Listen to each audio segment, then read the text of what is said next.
চলে এসেছে একটা নতুন ভিডিও নিয়ে। দেখো অনেকগুলো সেন্টেন্স আজকে বলবো যেগুলো আমরা ডেইলি লাইফে ইউজ করি।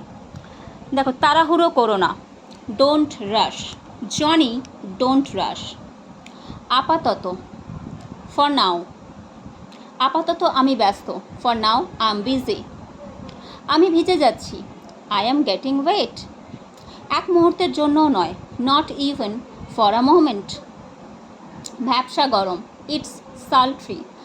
আজকে খুব ভ্যাপসা গরম পড়েছে, ইটস সালট্রি টুডে। বলতে থাকো, স্পিক আপ। ঠান্ডা মাথায়, ইন কোল্ড ব্লাড।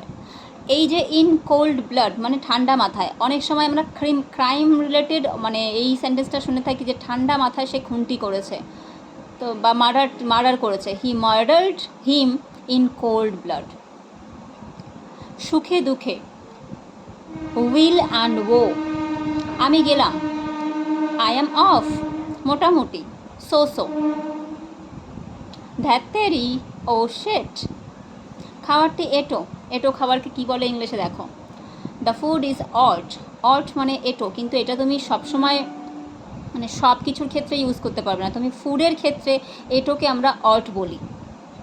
জল এটো, দ্য ওয়াটার ইজ সিপড। কারণ জলের ক্ষেত্রে তাহলে ড্রিঙ্কিংয়ের সামথিংয়ের ক্ষেত্রে সিপড ইউজ হবে। আমটি পচা বা কোনো কিছু পচা হলে পরে পচা English rotten. The mango is rotten. যদি আলু হতে পারে বা আমের জায়গায় অন্য কোনো ফল হতে পারে, তাহলেও তুমি রটেনই ইউজ করবে। সিঙ্গারাকে ইংলিশে কী বলে? খেতে তো খুব ভালো লাগে, কিন্তু মানেটাও তো জানতে হবে। সিঙ্গারাকে ইংলিশে বলে রিসলে। পকোড়াকে বলে ফ্রিটার্স। জিলিপিকে বলে ফানেল কেক।